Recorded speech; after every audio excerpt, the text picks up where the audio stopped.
ചേച്ചിനെ പറ്റി ഒരു ചെറിയ ഇൻട്രോ പറയാൻ പറ്റുമോ? ഓക്കെ, പറയാം. ഓ, ചേച്ചി ഇവിടെ തന്നെയാണ്, നെറ്റിൻ്റെ തൊട്ടടുത്താണ് വീട്. REC പുള്ളാവൂരാണ്. പിന്നെ അവിടെ ആയിട്ടിപ്പോൾ ഒരു എത്ര അപ്പോൾ പറയുക, 1981 ഇവിടെ ഉണ്ട്. കുന്നമംഗലത്ത് എൻ്റെ വീട്, ശരിക്കുള്ള വീട് കുന്നമംഗലത്ത് നിന്ന് കൂടെ കല്യാണം കഴിച്ചുകൊണ്ട് പോകുന്നതാണ്. പിന്നെ ഇപ്പോൾ NIT ഇപ്പോൾ 21 വർഷമായി ലോണ്ടറി നടത്തുന്നു. സുഖമായിട്ട് പോകുന്നുണ്ട്. ഇതുവരെയൊക്കെ ഒരു ബുദ്ധിമുട്ടും ഉണ്ടായില്ല. ഇപ്പോൾ ശരീരത്തിൽ അസുഖങ്ങളാണ്, ഷുഗർ, പ്രഷർ, കൊളസ്ട്രോള് ഒക്കെ ഉള്ളതുകൊണ്ട് ഈ വർഷം കൂടി ആയിട്ട് നിർത്തി പോകണമെന്ന് വിചാരിക്കുന്നു. പിന്നെ LG കമ്പനിക്ക് കൊടുത്തൊന്നും കേൾക്കുന്നുണ്ട്, ഒന്നും പറയാൻ പറ്റൂല. എങ്കിലും NITനെ പറ്റി നല്ല അഭിപ്രായം, നല്ല ഇതുവരെ വളരെ ഉഷാറിലാണ് പോയത്. ഇനി മുന്നോട്ട് എന്താവും പറയാൻ പറ്റൂല. എൻ്റെ പേര് ജമീല, ഹസ്ബൻഡിൻ്റെ പേര് അബ്ദുറഹിമാൻകുട്ടി. മൂപ്പര് NIT വർക്ക് ചെയ്താണ്, മെസ്സിലൈനി. ആ, എന്നെ കല്യാണം കഴിക്കുന്നതിന് മുന്നേ ഇവിടെ ജോലിയാണ്. പിന്നെ ഇപ്പോൾ പെൻഷനായിപ്പോയി. എൻ്റെ വീട്ടിൽ 4 കുട്ടികളുണ്ട്. 2 ആണ് 2 പെണ്ണ്. 2 ആൺകുട്ടികൾ, ഒരാൾ ഖത്തറിലാണ്, ഒരാൾ റിയാദിലാണ്, ഒരു മോള് കുവൈത്തിലാണ്, ഒരു മോൾ ഇവിടെ ഉണ്ട്. ഓൾ ഇടയ്ക്കിടയ്ക്ക് NIT വന്ന് എന്നെ സഹായിക്കുകയൊക്കെ ചെയ്യും. അപ്പോൾ MBAയിൽ ഞങ്ങൾ ആഴ്ചയിൽ 2 ദിവസം തുണി എടുക്കുന്നുണ്ട്. അവിടെ നിന്ന് തുണി എടുത്ത് ഓൾ വീട്ടിൽ കൊണ്ടുപോയിട്ട് ചെയ്ത് അവിടെ കൊണ്ട് കൊടുക്കും. ഒരു മോള്. 21 വർഷമായി. ഇതിൻ്റെ മുന്നേ കാര്യമായിട്ടൊന്നും ചെയ്തില്ല. ഞങ്ങൾ ഗൾഫിലായിനി, ഫാമിലി മൊത്തം ഗൾഫിലായി, മക്കത്തായിനി. ആടെ ഹോസ്പിറ്റലിൽ വർക്ക് ചെയ്തിനി, ക്ലീനിങ്ങിൻ്റെ സൂപ്പർവൈസറായിട്ട് 3.5 വർഷം. പിന്നെ നല്ല ശമ്പളമൊക്കെ കിട്ടായിനി. ശമ്പളം അന്ന് എനിക്ക് ഒന്നും അറിയൂല. ഞാൻ 6ാം ക്ലാസ് വരെ സ്കൂളിൽ പോയുള്ളൂ. അന്ന് 33 ഇങ്ങനെ പറഞ്ഞു പോകേണ്ടി ശമ്പളം വാങ്ങുമ്പോൾ നമ്മളെ നമ്പർ പറഞ്ഞു കൊടുക്കണം. ഇപ്പം എനിക്കൊക്കെ അറിയാം. അപ്പോൾ തിരിച്ച് പറയാൻ ഇംഗ്ലീഷ് അറിയൂലെങ്കിലും ഈ കുട്ടികളോട് മൊത്തം കൈകാര്യം ചെയ്യാനൊക്കെ ഞാൻ പഠിച്ച് ഇവിടെ വന്നേ, NIT വന്നതിനെ കൊണ്ട്. മറ്റേ ഞാൻ പറഞ്ഞില്ല, 33 ഇങ്ങനെ ചെല്ലി പോകണം. എന്നിട്ട് അവിടെ എത്തുമ്പോൾ മറന്നു പോകും. അപ്പോൾ മറന്നു പോകാൻ ശമ്പളം കിട്ടൂലല്ലോ. അതുവരെയുള്ള ഞാനിപ്പോൾ ഇങ്ങനെ ആയി. കുന്നമംഗലം. കുട്ടിക്കാലത്ത് എന്ന് പറഞ്ഞാൽ വാപ്പ അന്ന് നല്ല പൈസക്കാരനായിനി. എൻ്റെ വാപ്പ ഏറ്റവും നല്ല കോടീശ്വരനായിനി. അന്ന് ആ കാലത്ത് എന്ന് പറയാൻ ആർക്കും ഒന്നും വെള്ളം ഇറക്കാനൊന്നും ഇല്ലാത്ത സമയമാണ്. ആ സമയത്ത് വരെ നമ്മൾ നല്ല ഹോട്ടല്, ബസ്, അങ്ങനെ എല്ലാ വാഹനങ്ങളൊക്കെ ഉണ്ടായിനി. പിന്നെ എല്ലാ സുഖത്തിലും വളർന്നത് ചെറിയ കാലം. പിന്നെ നല്ല ഫുഡും ഹോട്ടലുണ്ടല്ലോ. ഞങ്ങൾ 2-3 ഹോട്ടലുണ്ട്. കുന്നമംഗലത്തുണ്ട്, കോഴിക്കോടുണ്ട്, സിവിൽ സ്റ്റേഷൻ്റെ അടുത്തുണ്ട്. ഞാൻ കുട്ടിക്കാലത്ത് ഇട്ടോ. അപ്പോൾ അവിടെയൊക്കെ നല്ല ഫുഡുകളൊക്കെ തിന്ന് നല്ല ഉഷാറിൽ വളർന്ന് 6ാം ക്ലാസ് കഴിഞ്ഞ് 7 ജയിച്ച് ഒരു ദിവസമേ പോയുള്ളൂ. അപ്പോൾ കല്യാണം കഴിഞ്ഞ് പിന്നെ ഇവിടെ അല്ലേ ജീവിതം. ഇവിടെ വന്നപ്പോൾ ആ ഫുഡൊന്നും കിട്ടുന്നില്ല. ഇവിടെ വന്നപ്പോൾ ഹോട്ടൽ ഫുഡൊന്നും ഇല്ലല്ലോ. ചക്ക, മാങ്ങ, പൂള, അന്നൊക്കെയാണ് നമ്മൾ പൂള കാണുന്നത്. പിന്നെ ഇവിടുത്തെ ഒരു ജീവിതത്തിൽ അങ്ങനെ കഴിഞ്ഞുകൂടി സുഖമായിട്ട് പോയി. പിന്നെ കുഴപ്പമൊന്നുമില്ല, 4 കുട്ടികളായി. വളരെ ഉഷാറാണ്. ഹസ്ബൻഡ് വളരെ നല്ലതാണ്, കുഴപ്പമൊന്നുമില്ല. ഞാൻ ആട്ടെന്തെങ്കിലും പറഞ്ഞാലും ഇങ്ങോട്ടൊന്നും പറയൂല. ഇത്രയും നല്ല ആളാണ്. അങ്ങനെയൊക്കെ ആണ് എൻ്റെ ജീവിതം. പിന്നെ ഇവിടെ വന്നതോ 2004 2004 കൃത്യമായിട്ട് അറിയൂല. നമ്മൾ ആദ്യമായിട്ട് വന്നപ്പോൾ RCയിൽ, അവിടെ RC ഇല്ലേ, നിങ്ങൾ ബാറ്റൊക്കെ കളിക്കുന്നേ, അവിടെ റൂം തന്നതാ. തൽക്കാലം അവിടെ വന്ന് അവിടെ അങ്ങനെ കുട്ടികൾ കൊണ്ടുവരും, അത് വാങ്ങിയേക്കും. അപ്പോൾ ഒരു പണിക്കാരെ അന്നുള്ളൂ, അത് വാഷ് ചെയ്യും കൊടുക്കും. അങ്ങനെയൊക്കെ കൂടി ആയിട്ട് പിന്നെ നമ്മൾ ബ്യൂട്ടി പാർലറില്ലേ അവിടേക്ക് മാറി. അവിടെ കുറേ ഒരു 4-5 വർഷം അവിടെ നിന്ന്. പിന്നെ ഓല് അവിടെ നിന്ന് ഇങ്ങോട്ട് മാറ്റി. ഇവിടെ വന്നപ്പോൾ നല്ല സൗകര്യമാണ്. റൂമൊക്കെ വളരെ വലുതാണല്ലോ. അവിടെ ചെറിയ റൂമല്ലേ, ആ റൂമിലൊക്കെ ഇങ്ങനെ കൈകാര്യം ചെയ്യുകയും അങ്ങനെ അഡ്ജസ്റ്റ്. അന്ന് അത്ര തുണി ഉള്ളല്ലോ, അന്ന് നമ്മൾ തുറന്ന ഇതില്ലല്ലേ. അങ്ങനെ അന്ന് 2 രൂപ ഒരു പീസിന് വാങ്ങുക. അന്ന് ഇത്രയൊന്നുമില്ല. കുട്ടികൾ കുറഞ്ഞ കുട്ടികളെ വരുള്ളൂ, വരികയും ഒക്കെ ചെയ്യുള്ളൂ. പിന്നെ അങ്ങനെ ആയി ഇപ്പം ഇഷ്ടം പോലെ തുണിയുണ്ട്. നമുക്ക് ടൈമില്ലാത്തതേ ഉള്ളൂ. ഇഷ്ടം പോലെ തുണിയുണ്ട്. പണിയും 2-3 പണിക്കാർക്ക് പണി കൊടുക്കുക. ചിലപ്പോൾ 2 പണിക്കാർ, ചിലപ്പോൾ 1 പണിക്കാർ, അങ്ങനെയൊക്കെ അങ്ങോട്ടും ഒക്കെ ആവും. അങ്ങനെയൊക്കെ ഇങ്ങനെ പോണു. ഇപ്പൊ എത്ര പേരുണ്ട്? ഇപ്പം 3 ആളുണ്ടെങ്കിലും 2 ആൾ സ്ഥിരമായിട്ടുണ്ട്. ഒരാൾ ഇടയ്ക്കിടയ്ക്ക് വന്ന് പോവുകയുള്ളൂ. അത് മോളാണ്, എൻ്റെ മോള്. ഓൾ ഇടയ്ക്കിടയ്ക്ക് വരും പോവും. പിന്നെ MBAയിൽ ഞാൻ പറഞ്ഞില്ലേ, ഓൾ ആഴ്ച 2 ദിവസം തുണി വാങ്ങുന്നുണ്ട്. വെള്ളിയും ചൊവ്വയും അവിടുന്ന് തുണി എടുക്കുന്നുണ്ട്. ചേച്ചിയുടെ ഒരു typical day in the life, അതായത് ചേച്ചി ഇവിടെ വന്നിട്ട് എന്തൊക്കെയാ ചെയ്യാറ്? ആദ്യം വരും, എന്നിട്ട് എന്തൊക്കെയാ ഒരു ദിവസം? രാവിലെ 7 മണിക്ക് വരും, 7:30 വരും. 7 വരും. ഞാൻ സ്ഥിരമായിട്ട് വരും, 1 മിനിറ്റും വൈകൂല. എടുക്കും. ഞാൻ ഭയങ്കര കൃത്യ ടൈമിൻ്റെ ആളാണ്. പണിക്കാരും അതേപോലെ വരണമെന്ന് എൻ്റെ നിയമം. ഓല് 7:30 തന്നെ വരും. 5 മിനിറ്റ് വൈകിയാൽ ഞാനൊന്ന് ചീത്തറിയും. അങ്ങനെ ഓല് അതേ കൃത്യത്തിന് 7:30 വരും. ഓല് 4 മണിക്ക് പോവും, ഞാൻ 5 മണിക്ക് പോവും. ഞാൻ 5 മണി വരെ നിൽക്കും. കുട്ടികൾ ഇനി അഥവാ വന്നു കഴിഞ്ഞാൽ ഓലൊക്കെ വിട്ടിട്ടേ, ഇനി 5:00 5:30 6 ആയാലും മക്കളൊക്കെ വിട്ടിട്ടേ പോവുള്ളൂ, തോനെ കുട്ടികളുണ്ടെങ്കിൽ. പിന്നെ വലിയ വൈകുന്നേരം ആകുമ്പം പോവും. രാവിലെ വന്നു കഴിഞ്ഞാൽ മുറ്റത്ത് അയില് കെട്ടും. മുറ്റത്ത് അവിടെ അയില് കെട്ടി കുറച്ച് ഞാൻ കൂടി കൊടുക്കും. ഞങ്ങൾ അവിടെയൊക്കെ തുണി ഇട്ട് ചിക്കി ഒരു 10 12 മണിയാകുമ്പോഴേക്ക് അത് ഉണങ്ങും.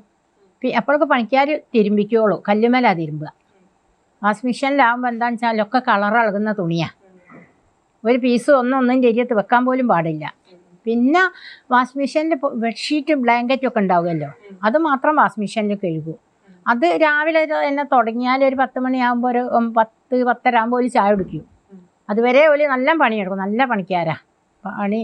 അങ്ങനെ അത് മെസ്സിൻ്റെ ഏരിയത്താണ്. ഇപ്പോൾ ഒരു ഭാഗത്തെ ഞങ്ങൾക്ക് ചിക്കാൻ സൗകര്യമുള്ളൂ. ഒരുപാട് സ്ഥലത്ത് ചിക്കുന്ന ഞങ്ങൾക്ക് ആർസിൻ്റെ ബാക്കിൽ പിന്നെ മെസ്സിൻ്റെ ബാക്കിലും ഒക്കെ സൗകര്യം ഉണ്ടായി. അതൊക്കെ ഇപ്പോൾ ഓരോരോ ദിവസം കുട്ടിയൊക്കെ ഒഴിഞ്ഞെടുക്കാൻ പറഞ്ഞ് എല്ലാം ഒഴിഞ്ഞു കൊടുത്തു. പിന്നെ ഈ കോണിക്കൂട്ടിൽ കുറച്ച് സ്ഥലമുണ്ട്. അവിടെ നമ്മളിപ്പോൾ തുണി ഇട്ടാൽ പിറ്റേന്ന് രാവിലെ വരുമ്പോഴേക്ക് തുണി കാണൂല. കുട്ടികൾ ആരാ കെട്ടുണ്ടോ, കുട്ടികളാണോ എന്ന് പറയാൻ പറ്റൂല. നമ്മൾ കണ്ടില്ല ആരാന്ന്. ഏതായാലും തുണി കാണൂല. 3 4 പീസ് എടുത്തുകൊണ്ടുപോകും. അതുകൊണ്ട് പാടയും തുണി ഇടാൻ സൗകര്യമല്ല. അപ്പം മെസ്സിൻ്റെ ബാക്ക് കുറച്ച് സ്ഥലമുണ്ട്. അവിടെ മാത്രമേ തുണി ഇടാൻ സൗകര്യം. ഇനി മഴ പെയ്ത് കഴിഞ്ഞാലൊക്കെ ഭയങ്കര കൊടുക്കുക. ഒരു പീസ് പോലും ചിക്കാൻ സ്ഥലമല്ലല്ലോ. അങ്ങനെ ആയി ഒരു 1:30 വരെ ഞങ്ങൾ വലിയ പണിയെടുക്കും. ഞാൻ റൂമിൽ നിൽക്കും. അപ്പോഴേക്ക് തിരുമ്പിയതൊക്കെ ഉണങ്ങിയല്ലോ, പുറത്തിട്ടതൊക്കെ അതെടുത്ത് കൊണ്ടുവന്ന് ഒക്കെ മടക്കി 4 മണി നമ്മൾക്ക് ഫുള്ള് പണിയും കഴിയും. എന്നിട്ട് ഓല് പോവും, ഞാനിവിടെ ഇരിക്കും. ഞാൻ കുട്ടികൾ വരുമ്പോൾ ഒരു 5 5:30 ആകുമ്പോഴേക്കും ഞാനും പോവും. അതാണ് രാവിലെ തൊട്ട് ചെയ്യുന്ന പണി. ചേച്ചിയുടെ വന്നിട്ട് അന്ന് വന്ന NIT ആയിരിക്കില്ലല്ലോ ഇപ്പോഴത്തെ NIT. അപ്പോൾ എന്തൊക്കെ മാറ്റങ്ങളാണ് ഇവിടെ വന്നേക്കുന്നത് ക്യാമ്പസിലും? കോപ്സ് ഉണ്ടായിനി ഇവിടെ. ബ്യൂട്ടി പാർലർ 21 വർഷം വർഷം മുന്നേ ഉണ്ടായിനി. അന്നേയുള്ള കോപ്സൊക്കെ എടുക്കപ്പെട്ടു പോയി. ബ്യൂട്ടി പാർലർ അന്നില്ല. നമ്മളെ തൊട്ടടുത്തായിനി. അപ്പം അതില്ല. അങ്ങനെയൊക്കെ പോയി എന്നല്ലാണ്ട് ഒന്നും വന്നിട്ടില്ല. ഇല്ല. പിള്ളേരെന്ന് പറയാൻ ആദ്യത്തെ അതേ പിള്ളേരല്ല ഇപ്പോൾ. ആദ്യത്തെ മക്കൾ എന്ന് പറഞ്ഞാൽ വളരെ നമ്മളും മരിക്കുകയിനി. ഇപ്പം കുട്ടികൾക്ക് ടൈമും ഇല്ല, കുട്ടികളെ പറയാനില്ല, കുട്ടികൾക്ക് ടൈമും ഇല്ല നമ്മളതാക്കാനൊന്നുമുള്ളേ. ആദ്യത്തെ കുട്ടികളെന്ന് പറഞ്ഞാൽ നമ്മളെ അടുത്ത് വന്ന് കാര്യങ്ങൾ സംസാരിച്ച് ചേച്ചി എന്തെന്നാണ്, ചേച്ചി അങ്ങനെയാണ്, ചേച്ചി ഇങ്ങനെ പോയി വന്നാൽ വീട്ടിൽ പോയി വരുമ്പോൾ ഒക്കെ ചിലപ്പോൾ എന്തെങ്കിലുമൊക്കെ മുട്ടായിയോ സാരിയോ എന്തെങ്കിലുമൊക്കെ കൊണ്ടുവരും. നമ്മൾ വേണ്ടിയിട്ടല്ല, ഒന്നിനും ആവശ്യമില്ല. അങ്ങനത്തെ ഒക്കെ ഒരു നമ്മളോടൊക്കെ ഒരു ഭയങ്കര ഒരു ഇതുള്ള. അപ്പം അങ്ങനത്തെ ഒരു കുട്ടികളല്ല. എന്നാലും നമ്മൾ അതൊന്നും കുട്ടികളെ നേരെ ഒന്നും കാണിക്കില്ല. കുട്ടികളെ എനിക്ക് അന്നത്തെ കുട്ടികളും ഇന്നത്തെ കുട്ടികളും ഒരേപോലെ ഞാൻ കുട്ടികളെ സ്നേഹിക്കുള്ളൂ. അതൊക്കെ ഒരു ഇത്. പിന്നെ ഓണവും വിഷുവൊക്കെ ആകുമ്പോൾ എല്ലാ വർഷവും ഒരു സെറ്റ് സാരി ഉണ്ടാവും. ഇപ്പം അതൊക്കെ ഒന്നുമില്ല. പിള്ളേർ തരും. പുറത്തേറെ കുട്ടികളും എല്ലാവരോടും കൂടി വാങ്ങിയിട്ട് ഇവിടുത്തെ എല്ലാ പണിക്കാർക്കും എല്ലാവർക്കും, മെസ്സിലുള്ളവർക്കും ഇവിടെ ഉള്ളവർക്കും മറ്റിടത്തും ഓഫീസിലുള്ള എല്ലാവർക്കും ഓരോ സാരി എല്ലാ വർഷവും തരും. അപ്പം അതൊക്കെ നിന്നുപോയി. എങ്ങനെയാ? അത് കോവിഡ് അതിൻ്റെ മുന്നേ നിൽക്കുന്ന എനിക്ക് തോന്നുന്നു. എനിക്ക് അത്രയോ അറിയുള്ളൂ. ഏതായാലും ഇപ്പം അതൊന്നുമില്ല. അതൊന്നും വേണ്ട കേട്ടോ. കുറേ സെറ്റ് സാരി കൊണ്ടുപോയി കൂട്ടി വെച്ചിട്ട് എന്ത് കാര്യമാണ്? എല്ലാ ഓണത്തിന് സെറ്റ് സാരി കിട്ടുമ്പോൾ കണ്ടമാൻ ആൾമാറെന്ന് അറിയില്ലേ. ഇന്ത്യയിലൊന്നും പറ്റിയില്ല. ഞാനൊക്കെ കൊടുക്കുന്ന ആളാണ്. ഒന്നുണ്ടെങ്കിൽ ഒന്നുകൂടി കൂട്ടി കൊടുക്കും. ചേച്ചിക്ക് എന്താ ഇവിടെ എന്തെങ്കിലും പ്രത്യേകമായിട്ടുള്ള ഓർമ്മകളോ പിള്ളേരുമായിട്ട് അല്ലെങ്കിൽ ക്യാമ്പസുമായിട്ട് മറക്കാൻ പറ്റാത്തതൊന്നുമില്ല. മറക്കാൻ പറ്റാത്തതെന്ന് പറഞ്ഞാൽ പിന്നെ ആർസിൻ്റെ ബാക്കിലൊക്കെ നല്ല ചക്ക മാങ്ങ ഒക്കെ ഉണ്ട്. അതൊക്കെ മെല്ലെ. പിന്നെ അവിടെ അങ്ങനെ ഒരു കമ്പിവേലിയുള്ള സ്ഥലമുണ്ട്. അപ്പോൾ അവിടെ വായക്കൊല പൗക്കും അപ്പുറത്തെ പറമ്പിൽ. അപ്പോൾ ആ കൊല മൊത്തം ഇങ്ങോട്ട് അയ്യരും തൂങ്ങി കിടക്കുക. അപ്പം ഞങ്ങൾ ഇവിടെ നല്ല വാഷ് ചെയ്യൽ അപ്പുറത്ത് ആർസിൻ്റെ ബാക്കിൽ നിന്നായിനി. ഇപ്പോഴാണ് ഇപ്പം ഇങ്ങോട്ട് മാറിയതല്ലോ. അപ്പോൾ ആർസിൻ്റെ ബാക്കിലുണ്ടായി ഞങ്ങൾ പോയിട്ട് കായ് നല്ലോണം ഇരിഞ്ഞിട്ട് തിന്നു.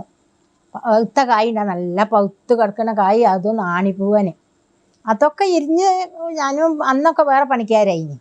ഓലൊക്കെ നമുക്ക് സപ്പോർട്ടാണല്ലോ. അപ്പോൾ ആരാൻ്റെ സാധനങ്ങളൊക്കെ പറിച്ചിങ്ങനെ തിന്നു. പിന്നെ അന്നൊക്കെ അവിടെ ഉള്ളപ്പോൾ മെസ്സിലൊക്കെ പോവുകയിനി. അപ്പോൾ ഒരു ഗ്ലാസ് ചായ ഒക്കെ കിട്ടുകയിനി. ആരും കാണാണ്ടൊക്കെ എടുത്തുകൊണ്ട് തരുകയിനി. കാണാനൊന്നും തരാൻ പറ്റൂലല്ലോ. അപ്പം നല്ലൊരു ഗ്ലാസ് ചായ കിട്ടിയാൽ രാവിലെ വന്നൊരു 8 മണിയൊക്കെ ആകുമ്പോൾ ഒരു ഗ്ലാസ് ചായ കിട്ടിയാൽ നമ്മൾ നല്ലൊരു സന്തോഷമാണ്. പാല് കറന്ന് നല്ലൊരു മധുരം ഇട്ട ചായ, ഷുഗറാണെങ്കിലും മധുരം വേണമെങ്കിൽ. അപ്പോൾ അത് കുടിച്ചാൽ അന്നൊരു റാത്താണ്. ഇപ്പം പിന്നെ അതൊന്നും ഇല്ലല്ലോ, ആ ഭാഗമൊന്നും ഇല്ലല്ലോ. ഇത് ഇവിടെ ലാസ്റ്റ് ഇയർ ആണല്ലേ. അപ്പോൾ എന്താ ചേച്ചിയുടെ പ്ലാൻസ് എന്താ? ഇത് കഴിഞ്ഞിട്ടൊന്നുമില്ല. ഇനി ജോലിക്കൊന്നും പോകാൻ കഴിയൂല. വീട്ടിൽ പോവുക, മരിയോളെന്തോ ഭക്ഷണം ഉണ്ടാക്കി തരും, അത് കഴിക്കുക, അവിടെ കിടക്കുക, ചിലപ്പോൾ എന്തെങ്കിലും ചെല്ലിയേ നിസ്കരിക്കുക, എൻ്റേതായ ചിറ്റലുമായിട്ട് ഇനി മുന്നോട്ട് പോവുക. പേരക്കുട്ടികളൊക്കെ നോക്കാനുണ്ടാകുമല്ലോ, അതൊക്കെ നോക്കുക. അത് തന്നെ പരിപാടി, വേറെ ഒന്നുമില്ല. നീ ജോലിക്ക് പോകാനൊന്നും കഴിയൂല. ഈമൽ നിർത്തി. വരും. വല്ലപ്പോഴും വന്ന് പോവുകയൊക്കെ ചെയ്യും. എന്നിട്ട് നമ്മൾ ഇത്രയും കാലം ജോലി ചെയ്ത സ്ഥലമല്ലേ, അപ്പോൾ വല്ലപ്പോഴും ഒഴിവുള്ളപ്പോൾ ഇതിലൊക്കെ പോകുമ്പോഴൊക്കെ ഇവിടെയൊക്കെ എല്ലാവരും കാണാൻ പൂതി ഉണ്ടാകുമല്ലോ. ഓഫീസിലൊക്കെ വരൂ. എല്ലാവരും നല്ല പരിചയമാണ്. മെസ്സിലുള്ള പെണ്ണുങ്ങൾ, ഓഫീസിലുള്ള പെണ്ണുങ്ങൾ എല്ലാവരും നല്ല കമ്പനിയാണ്. നല്ല കമ്പനിയും പിന്നെ കറണ്ടിൻ്റെ പണിക്കാർ, ചെടിയിലുള്ളവർ ഒക്കെ നമുക്ക് കാണാൻ പൂതി ഉണ്ടാകുമല്ലോ. അപ്പോൾ ഇടയ്ക്കിടയ്ക്ക് വല്ലപ്പോഴൊക്കെ വരും, വന്നു പോവും. പിന്നെ കുട്ടികളിങ്ങനെ മാറി മാറി വരുന്നത് കൊണ്ട് കുട്ടികളെ കാണാൻ പറ്റില്ലല്ലോ. പിന്നെ ചില കുട്ടികളൊക്കെ വിളിക്കൂ. വിളിക്കൂ. ചേച്ചീനെ ഭയങ്കര ഇഷ്ടമാണ്. അത് പറയല്ലേ, കുട്ടികൾ അത്ര ഇഷ്ടമാണ്. എന്തോ ഒരു കരച്ചിലാണ് ചില മക്കൾ പോകുമ്പോൾ കരിയാന്ന്. എനിക്ക് സങ്കടം വരും, ഞാനും കരയും, ഓലും കരയും. അങ്ങനെയൊക്കെ കുട്ടികൾ അങ്ങോട്ടും ഇങ്ങോട്ടും പിരിഞ്ഞ് നമ്മൾ പോവുക. 4 വർഷം കഴിഞ്ഞ് പോവുക. അത്രേ ഇതിൽ നിൽക്കുന്നതല്ലേ. ഇനി ചില കുട്ടികൾ പോയാൽ വിളിക്കും ചേച്ചീനെ. പിന്നെ അതുപോലെ ഇവിടെ ടീച്ചർമാരൊക്കെ ഇവിടെ താമസിക്കുമല്ലോ.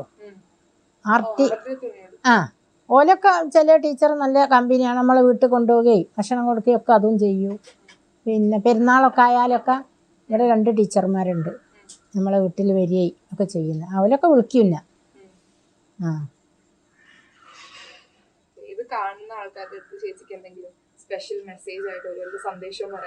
പിന്നെ ഇത് കാണുന്നവരോടോ, ആ കുട്ടികളോട് പറയാനുള്ളത് ഇപ്പം എന്താ, വളരെ നന്ദി പറയാനേ ഉള്ളൂ. എന്താണെന്ന് വെച്ചാൽ അത്രയും സ്നേഹത്തിൽ നമ്മൾ കഴിഞ്ഞതാണ്. കുട്ടികളുമായിട്ട് നല്ല ഇതിൽ കഴിഞ്ഞല്ലേ. അപ്പോൾ ഓലൊക്കെ കാണുമ്പോൾ നല്ല സന്തോഷമാണ്. ചേച്ചിക്ക് സന്തോഷമാണ്, കുട്ടികൾക്കും സന്തോഷമായി വരും. എന്താണെന്ന് ചേച്ചിയോട് അങ്ങനെ നിൽക്കുന്ന കുട്ടികളെ എല്ലാ കുട്ടികളും നല്ല രീതിയിലുള്ള കുട്ടികൾ, ഒരു പ്രശ്നം ഇതുവരെ ഉണ്ടായില്ല. അപ്പോൾ കുട്ടികളൊക്കെ കാണുമ്പോൾ നല്ലതാണ്. എനിക്കിഷ്ടമായി, സന്തോഷമായി. ഓൽക്കും സന്തോഷമാവട്ടെ.